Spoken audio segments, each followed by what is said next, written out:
Mi nombre es Benito Juárez García. Nací el 21 de marzo de 1806 en el poblado de San Pablo Guelatao. Esta población está ubicada en la cadena montañosa, pues ahora conocida como Sierra Juárez, y pues es perteneciente a la jurisdicción de Santo Tomás, Ixtlancotoyotl, en el estado de Oaxaca. Fui abogado y político mexicano, presidente de México en varias ocasiones, desde el 21 de enero de 1858 al 18 de julio de 1872. Se me conoce como el benemérito de las Américas. Mi frase célebre es: entre los individuos como entre las naciones, el respeto al derecho ajeno es la paz. Vivió una época crucial en la formación del Estado mexicano, que es considerado por muchos historiadores como la consolidación de la nación como república. Yo marqué un parteaguas en la historia nacional y fui protagonista del primer nivel de esta época. Yo no tenía un antecedente militar, pero fui figura clave en la Guerra de Reforma, como en la segunda intervención francesa. Soy uno de los hombres que trabajó para hacer de México una nación libre, próspera e independiente. Yo soy Benito Juárez García, benemérito de las Américas.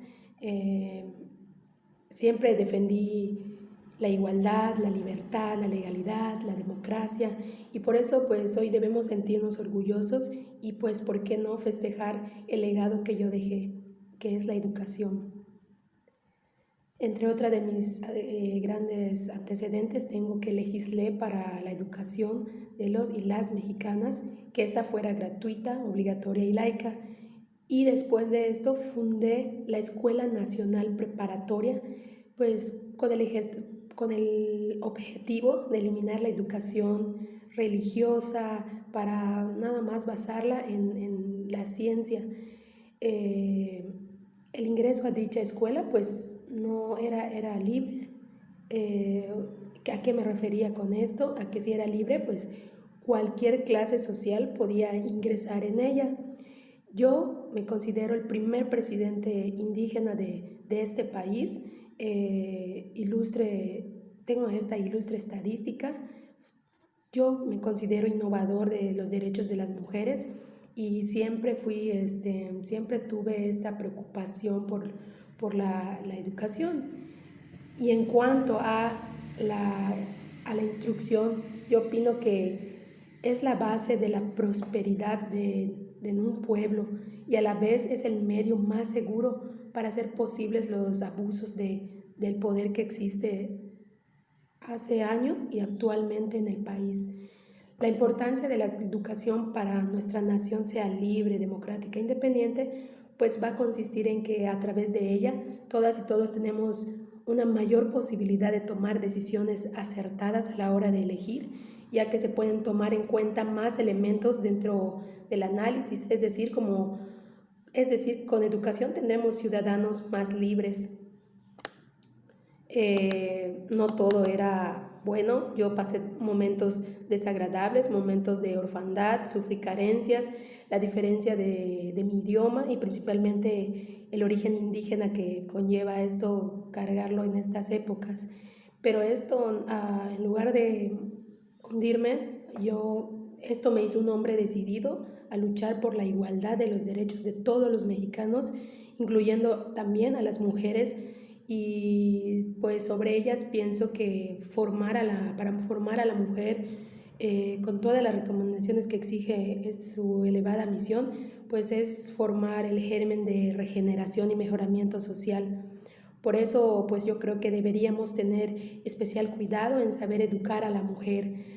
Jamás debemos descuidar este gran principio, pues de él depende en gran parte el mejoramiento de nuestro pueblo y para que este pueblo obtenga su felicidad. Una de mis acciones, pues, aunque no sea tan recordadas, pero yo considero que es trascendente, fue la implementación de la escuela mixta. Este fue un acto en beneficio dentro de las mujeres, quienes hasta entonces contaban con algunos beneficios legales en materia educativa, pero el conservadurismo de la época, de esas épocas, no las habían considerado suficientemente valiosas como para compartir el aula con los hombres. En nuestro país el derecho a la educación fue masiva, fue abordado incluso desde 1814 por José María Morelos, en donde lo dice en Los Sentimientos de la Nación, en donde él es también, y al igual que yo, pues demuestra la preocupación por ilustrar al pueblo mexicano. Bueno, pues quiero hablarles de mi momento de apogeo. Fue cuando me ascienden como presidente interino de México. En mi gestión interina yo realicé el primer decreto de la escuela mixta. De igual forma, esta ley promulgada en abril de 1861 establece la escuela para personas sordas. En junio de ese mismo año fui declarado presidente constitucional y pues esto trajo consigo que la educación mixta se pudiera mantener. Pero tuvimos varias trabas, pues ya que después de la declaración presidencial, pues empieza la problemática de la deuda externa, los problemas en cuanto a deuda externa. Las tropas francesas pues invaden nuestro país en 1864 y con el apoyo de los grupos conservadores mexicanos se instala una monarquía de Maximiliano de Habsburgo. Pero cuando cuando fue fusilado en 1867, yo recupero el poder y instalo la república de nuevo, y pues ya con esto considero que viene una estabilidad para nuestro país. Pues este panorama de estabilidad política pues permitió cierta consolidación del país, lo cual pues atrajo a la inversión extranjera con dinero fluyendo en la nación, y se da el crecimiento de los medios de transporte y la comunicación, el teléfono, el telégrafo y el ferrocarril. Al fin llegan a México en mi gestión. Como es lógico, pues nuestra educación se vio directamente impactada por el progreso. Los tiempos exigían una población mejor preparada y especializada sobre todo. Se incrementa el número de planteles de primaria y secundaria, incluidos las niñas que hasta ese momento eran casi inexistentes, no las tomaban en cuenta. Además, se crea la escuela preparatoria, la escuela para personas ciegas y la de artes y oficios. Otra acción en beneficio de las mujeres que se realizó en mi gestión fue por parte de una ley que decretaba la educación preparatoria. Esta no presentaba ninguna restricción para las mujeres para que pudieran ellas acceder a sus estudios. Y es así como para finales del 1867 se presenta una ley orgánica de instrucción pública, que mejor conocida como la Ley Barreda, la cual estaba encargada del positivismo y el liberalismo de la época. Dicha ley añade al precepto de gratuidad y de obligatoriedad. Además, impone sanciones a quienes no enviaban a sus hijos a la escuela y particularmente a sus hijas. O sea, ya había una inclusión a las mujeres para que pudieran continuar a agregarse a la escuela. Otras funciones que realicé pues es un programa liberal. Mostré mi sagacidad, mi valentía, mi fuerza social, mi determinación de avanzar con pasos concretos y seguros. En solo un mes promulgué las leyes de reforma, se nacionalizaron los bienes del clero, se consumó la separación de la Iglesia y del Estado. Esto fue clave en la formación del Estado moderno y laico. Se concedió al registro civil las actas de nacimiento, de matrimonio y de defunción. Se secularizan los cementerios y las fiestas públicas, y lo esencial, se promulgó la libertad de culto, es decir, que se eliminó el pensamiento feudal y se pusieron las bases de un pensamiento crítico, sin el cual no hay ni puede haber avances en el conocimiento en el mundo natural y social sin esta. No concibo la reforma como un movimiento exclusivamente político, sino como el basamento de un sistema de democracia. Para él, para mí, el poder tenía el límite de la justicia y no había justicia posible sin ética. Las leyes fueron sagradas para mí porque pues expresaban la altura máxima de una aspiración moral y paz colectiva. En mi base de pensamiento jurista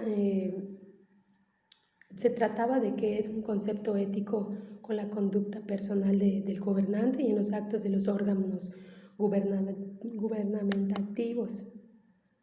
El laicismo que propuse fue decisivo para garantizar la posibilidad de la actualización permanente del conocimiento, la certidumbre de una enseñanza que no estaba sujeta a los prejuicios y a la exigencia del sometimiento a un credo, el respeto del Estado a las formas distintas de procesar una fe y abstenerse de hacerlo, discusión libre de científicos, liberales, artísticas, se les dio toda esa libertad. Hoy tenemos dentro de nuestro contexto una nueva moral política, pues el reconocimiento de lo que es considerado, como me consideran, como un héroe, como un ser humano, como el benemérito de las Américas. Mi valentía que tuve, mi fuerza social y mi determinación de avanzar con pasos concretos y seguros son una enseñanza para seguir construyendo la tolerancia, proclamar los derechos del hombre, el derecho a la educación, las libertades de libre expresión y la de reunión y de derecho al trabajo. Yo creo que dejarles lecciones de honradez, de honorabilidad y transparencia en el gobierno, pues creo que les dejé todo esto y yo me empeñé mucho en formar una democracia representativa con carácter laico de las instituciones públicas y la libertad de credos. En cuanto a mí y a los liberales de la Reforma, construimos las bases de esta república moderna, ya que cuando es un hombre, ya que se me considera como un hombre universal, como un hombre excepcional.